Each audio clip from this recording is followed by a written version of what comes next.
We're into our fourth week here in Ottawa since the summer recess of this chamber.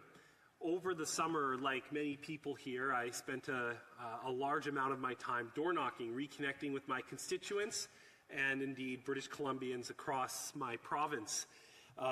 Irrespective of where I went in British Columbia over the summer, two issues came up every single time. One, I can't afford to live here, and two, the cost of living has gone up so much.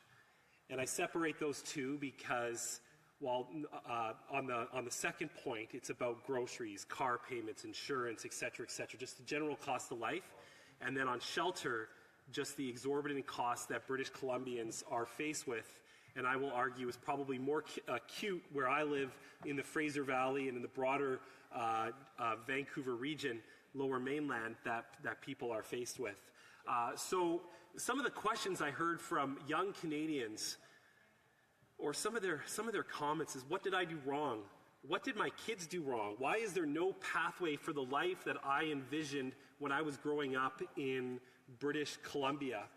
You know, I was talking to a colleague earlier today, and we were reflecting on when we graduated from university in the around 2007-06, and what prospects we had for owning a home in the Lower Mainland, even in Vancouver. Back then it was still affordable.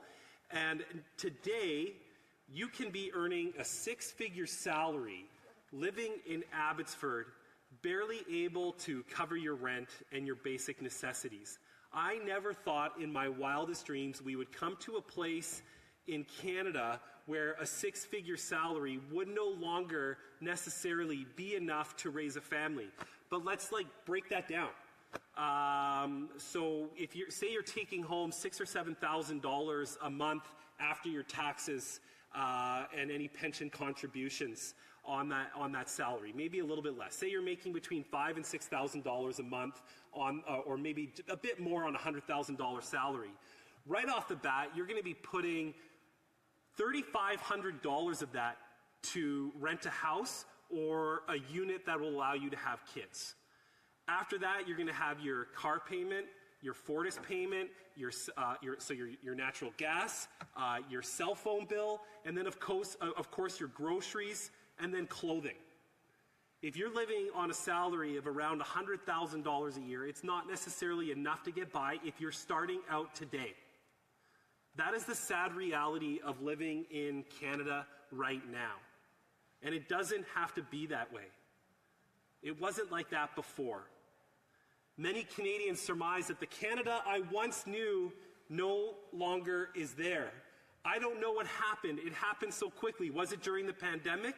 Was it afterwards? But I did what I was told. I went to BCIT. I went to UFE, SFU, UBC to get that degree. I landed that first job, maybe even working for government or a small business, and I thought that the money I would be making right now would be enough to save up for a down payment, to start a family, and to live the life that I always wanted to live. That dream in British Columbia is dying at an alarming rate. In fact, I'm 40 years old, and I have friends that I grew up with. Some of them just didn't get in soon enough before housing costs skyrocketed in 2016, and then again at 2019 at such an alarming rate. And they're wondering, well, I've got this great job, my kids are in school, but you know what, I just don't have that security of home ownership. Alberta or the Maritimes are looking a lot better today than they did 5 years ago. Madam Speaker, British Columbia is about the most blessed place that you could ever imagine. We have the best agricultural land found anywhere in the country, in the Fraser Valley and in the Okanagan Valleys or in Cowichan Valley on Vancouver Island. We have natural resources in forestry, in liquefied natural gas, and in mining that are essential to the security and well-being of all Canadians. Yet British Columbians aren't profiting from the wealth of our province. There are so many factors that led to this. But most importantly, the housing market that has gone and it's accelerated at a rate that young people that grew up in the province, they just couldn't keep up with the market changes that happen so quickly. For many years, we tied it to the role of foreign buyers. The Conservative Party put forward a platform commitment to ban foreign buyers. The New Democratic Party put in a satellite tax for people not making money yet taking advantage of the generous social programming we have in our province. Yet the young person staying here today, the young nurse working at the Abbotsford Regional Hospital who did everything right, doesn't care about all the different variables. The only thing she's thinking about is, when can I start a family, when can I settle down, and when can I live a reasonable life that I should get as a British Columbian, as a Canadian who followed all the rules. Well, I guess our social contract right now seems a little bit broken. Part of the reason that it is broken, though, relates to small businesses. The majority of Canadians are actually employed by a small business. Businesses with 1 to 19 employees employ 5.2 million Canadians. And in 2023, small businesses reported lower revenues compared to 2022, and in 2024 remain less optimistic than larger businesses in respect to their viability moving forward. In fact, 3 in 10 businesses in the 1 to 19 category reported lower revenues in 2023 compared to 2022. I would suggest that the numbers in 2024 may not be too different. So if our businesses don't feel that they can offer salaries and paychecks at a rate that is tied to the cost of living, then young people aren't going to want to stay and work in those positions. And if you work in public administration or in healthcare, the government can't afford to give you a salary that keeps pace with the rampant inflation that we've seen as well. So again, young people are kind of stuck between a rock and a hard place. And I know for a future Conservative government, we've got some big challenges to address this problem, to create powerful paychecks again and give these young people hope. Because right now, they don't know what we're going to do, what they're going to do. And that's a problematic place to be. So some of the things, though, that we could be focusing on that we haven't addressed, and I think there's broad unanimity in Parliament to address the number one thing that hasn't been addressed yet is housing supply. Yes, in my previous question in tonight's debate, I talked about the rental construction financing initiative, but there has been an historical amount of money allocated to building homes in Canada. Unfortunately, we haven't seen those homes be built yet.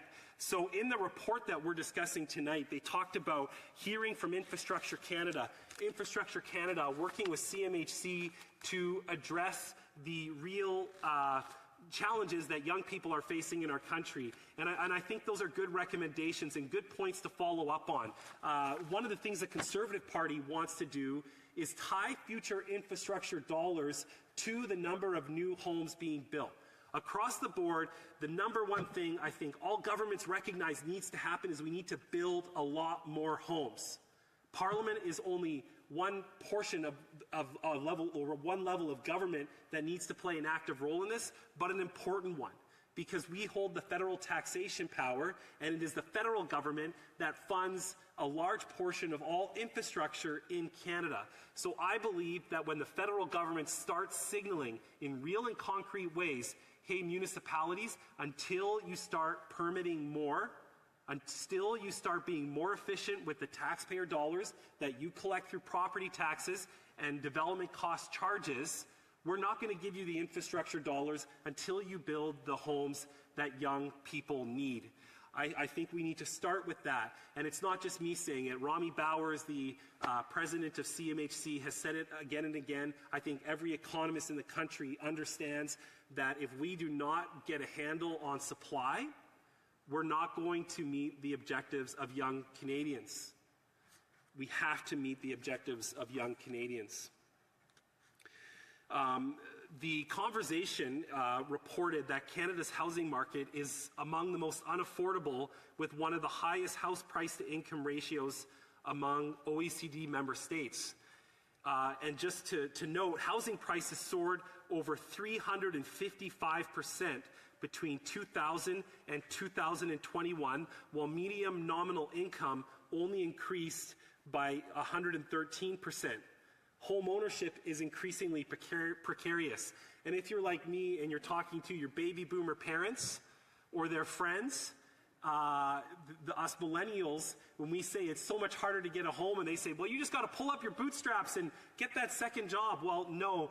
Today in British Columbia, in the Fraser Valley or Lower Mainland, it's going to take on average about 25 years just to save up for a down payment to purchase your first home. I think some of the cheapest homes in the community island, if you're looking at a single detached or even for a townhouse, it's easily going to be over $600,000, probably $7. And for a single detached home, if you can still get one, it's like $1.3 or $1.4 million today.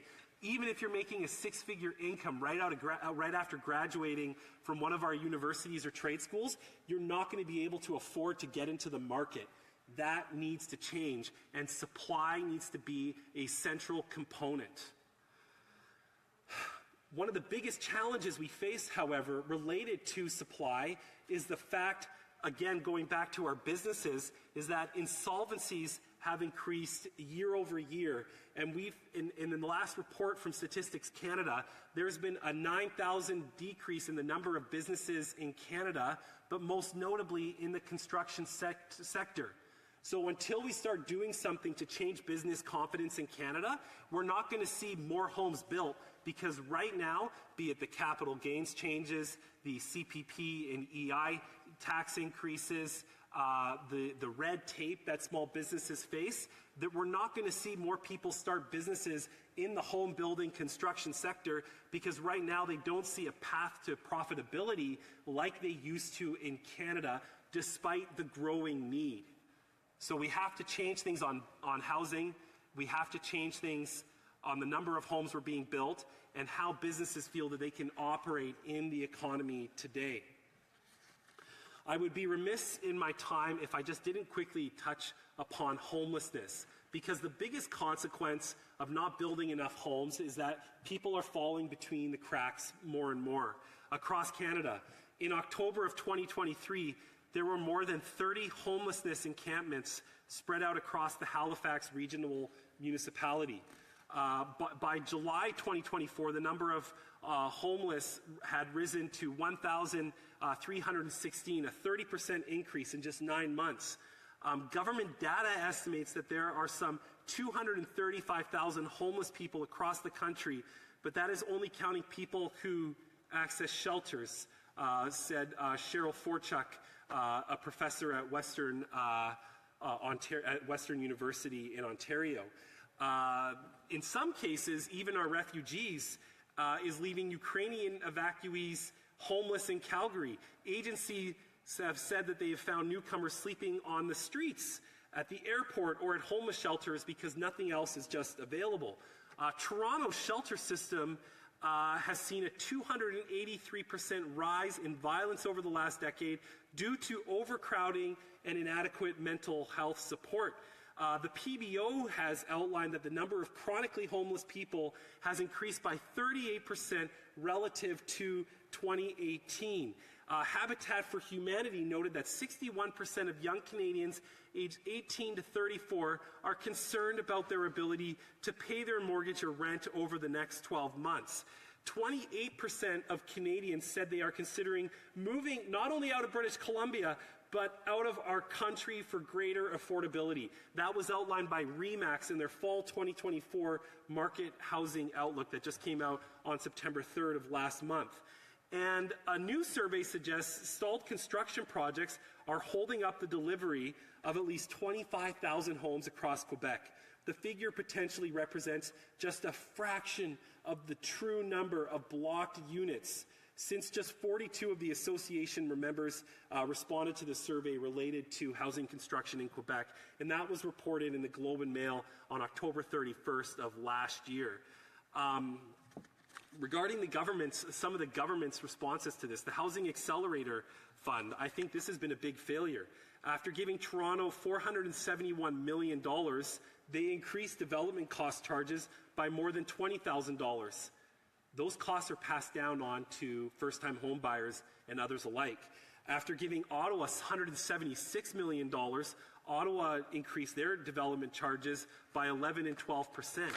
In Vaughan, they were given $59 million to reduce red tape, and within a year increased development charges by 25%, or nearly $40,000.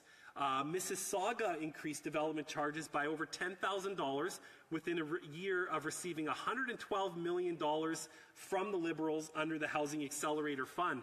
And Abbotsford, my community, is proposing to increase development cost charges by 53%, $25.6 million, despite receiving $25.6 million from the Housing Accelerator Fund. So I guess my next point, Madam Speaker, is that municipalities can't be putting their bureaucracy and red tape onto the buyers that need more affordable homes, and the government has to put stricter conditions on funds like the Housing Accelerator Fund if they're going to access federal dollars. One of the other consequences of our precarious housing market is the use of food banks. The need for food banks in British Columbia has never been greater than it is today. With 382,000 British Columbians living in poverty, according to the Market Basket measure, BC currently has the second highest poverty rate in the country. And this number includes 40,000 children in low-income families and 36,000 seniors. In my own riding of Mission, it's reported that over 5,000 people access the food bank each month in a town of 46,000 people. 38% of those people are under the age of 18. Archway Community Services, also serving my riding, reports that Abbotsford can no longer meet the demands for increased food bank usage, urgently looking for more space to fill donation bags and give children especially nutritious food. Food Bank Canada's 2024 poverty report shows that almost 50% of Canadians feel financially worse off compared to last year, while 25% of Canadians are experiencing food insecurity. On top of this, Food Banks Canada reported that the cost of living has become so high that food banks have seen a 50% increase in visits since 2021. As a direct consequence of this Liberal government's inflationary spending and taxes, millions of Canadians are struggling to keep their heads above water. New research from the Salvation Army shows that nearly a third of Canadians continue to feel pessimistic about their future and their personal finances, while 25% of Canadians continue to be extremely concerned about having enough income to cover their basic needs. For this reason, Food Banks Canada downgraded the government's grade from a D in 2023 to a D- in 2024. Canadians desperately need relief, but this Liberal government is no longer listening. Last month, the Prime Minister decided to hike his carbon tax again, which is going to again increase the cost of food. So in conclusion, as food security worsens in this country, Conservatives are going to continue to call for an election to axe the carbon tax, to build more homes, to fix the budget, and an issue I didn't even touch upon tonight, to stop the crime. The Canadians I met with this summer at the doorstep reflect some of the damning statistics I listed off this evening. That is, I followed all the rules in Canada. I did what I was supposed to do, but the Canada I once knew is not the Canada today, and I don't feel that I can get ahead in my province or in my country like my parents' generation could. Madam Speaker, for us on this side of the House, for Conservatives, we want to give young people a future again. We want to provide them hope, and right now they just don't feel that, and we need to work to call an election, to have a carbon tax election, and bring Canadians the affordability and change to restore hope once again. Thank you, Madam Speaker.